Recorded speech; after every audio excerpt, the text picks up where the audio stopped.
ഞങ്ങളൊരു ദിവസം രാവിലെ ഹോട്ടലിൽ നിന്ന് വെക്കേറ്റ് ചെയ്ത് മറ്റൊരു സ്ഥലത്തേക്ക് യാത്ര ചെയ്യുന്നതിനായി പുറത്തേക്ക് ഇറങ്ങിയ സമയത്താണ് അവിടെ ഒരു വലിയ ബഹളം കേട്ട് ഞങ്ങൾ ശ്രദ്ധിച്ചു.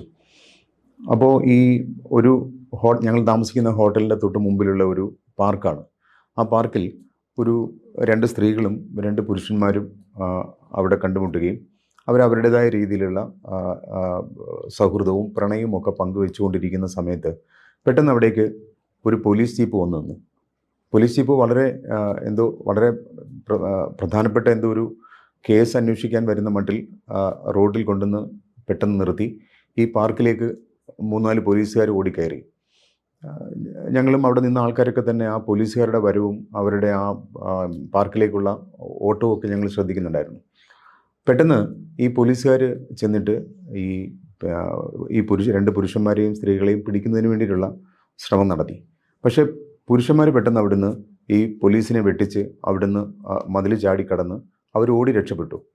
അപ്പോൾ അവരെ പിന്തുടർന്ന് പിടിക്കുന്നതിനോ അല്ലെങ്കിൽ അവർ കുറ്റവാളികളാണെങ്കിൽ അവരെന്തെങ്കിലും തരത്തിലുള്ള സാമൂഹ്യ പ്രശ്നം സൃഷ്ടിച്ചിട്ടുണ്ടെങ്കിൽ അവരെ പിടിക്കുന്നതിനുള്ള ശ്രമമൊന്നും പോലീസ് നടത്തിയില്ല. പകരം ഈ ഓടാൻ പറ്റാതെ അല്ലെങ്കിൽ ഈ പുരുഷന്മാരെ പോലെ ഓടി രക്ഷപ്പെടാൻ കഴിയാതിരുന്ന സ്ത്രീകളെ പോലീസ് പിടിക്കാൻ ശ്രമിച്ചു. ആദ്യം ഈ സ്ത്രീകൾ പോലീസുകാരോട് അവരുടേതായ ചില ന്യായങ്ങളൊക്കെ പറയാൻ ശ്രമിച്ചെങ്കിലും പോലീസ് ബലം പ്രയോഗിച്ച് അവരെ ജീപ്പിലേക്ക് കയറ്റാൻ ശ്രമിച്ചു. പെട്ടെന്നാണ് ഞങ്ങൾ നോക്കി നിൽക്കുമ്പോൾ തന്നെയാണ് ഈ സ്ത്രീകളുടെ സ്വഭാവം, അവരുടെ ഒരു രീതി, അവരുടെ ഒരു പ്രതികരണം ഒട്ടും പ്രതീക്ഷിക്കാത്ത തരത്തിൽ വളരെ പ്രശ്നം സൃഷ്ടിച്ചു. എന്ന് പറഞ്ഞാൽ ഈ പോലീസുകാർക്ക് വേണ്ടത് ഈ ഓടി രക്ഷപ്പെട്ട പുരുഷന്മാരെ പിടിക്കുക എന്നുള്ള ഉദ്ദേശം അവർക്കുണ്ടായിരുന്നില്ല.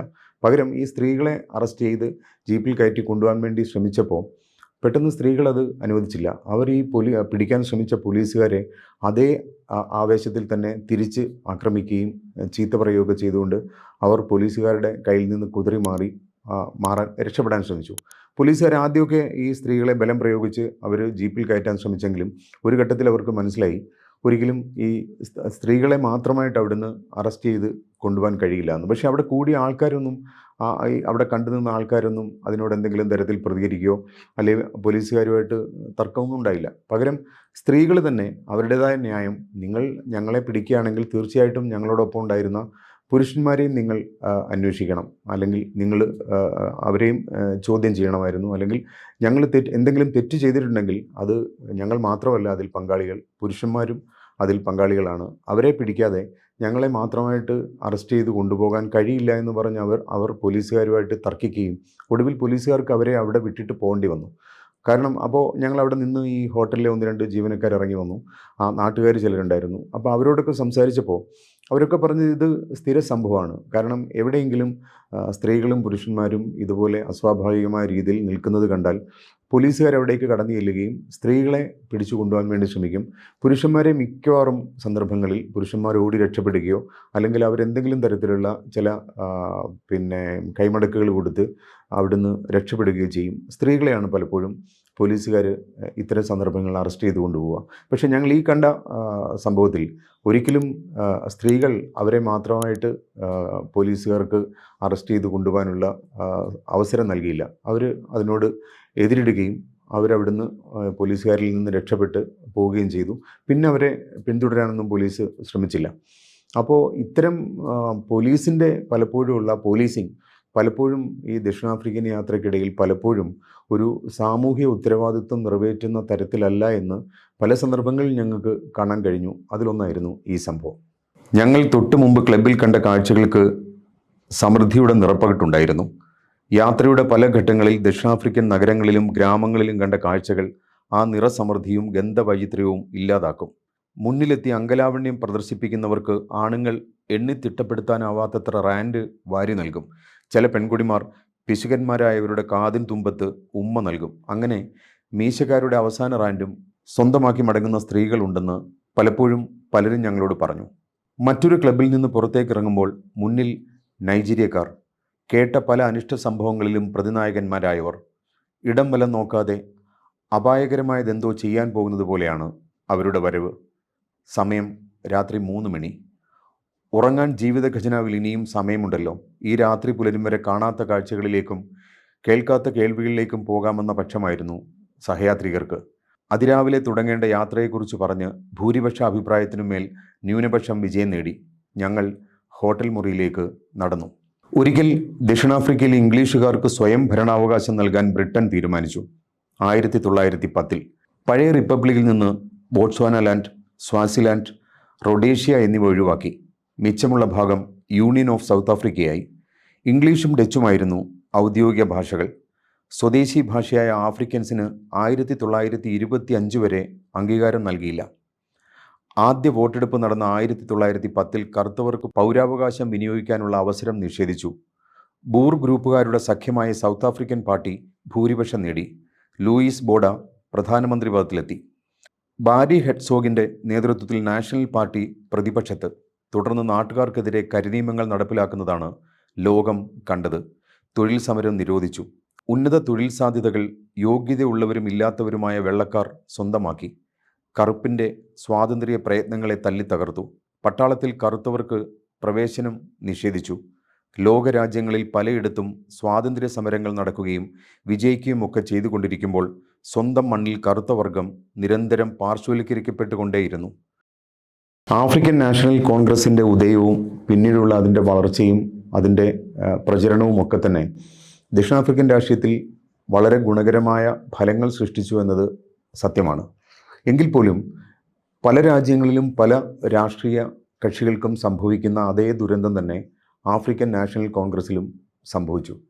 എന്ന് വെച്ചാൽ നെൽസൺ മണ്ടേലയുടെ നേതൃത്വത്തിൽ നടന്ന ശക്തമായ സ്വാതന്ത്ര്യ പോരാട്ടവും അല്ലെങ്കിൽ രാഷ്ട്രീയ അവബോധവും അതിൻ്റെ പ്രചരണവും ഒക്കെ തന്നെ ജനങ്ങളിൽ ഒരു പുതിയ രാഷ്ട്രീയ അവബോധം സൃഷ്ടിച്ചു എന്നത് സത്യമാണ്.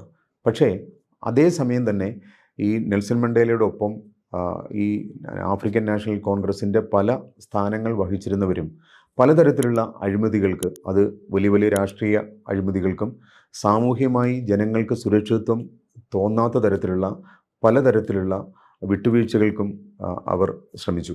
അതിൻ്റെ പരിണതഫലമാണ് പിന്നീട് ഈ ദക്ഷിണാഫ്രിക്കൻ രാഷ്ട്രീയത്തിൽ ഉടനീളം നമ്മൾ കണ്ടത്.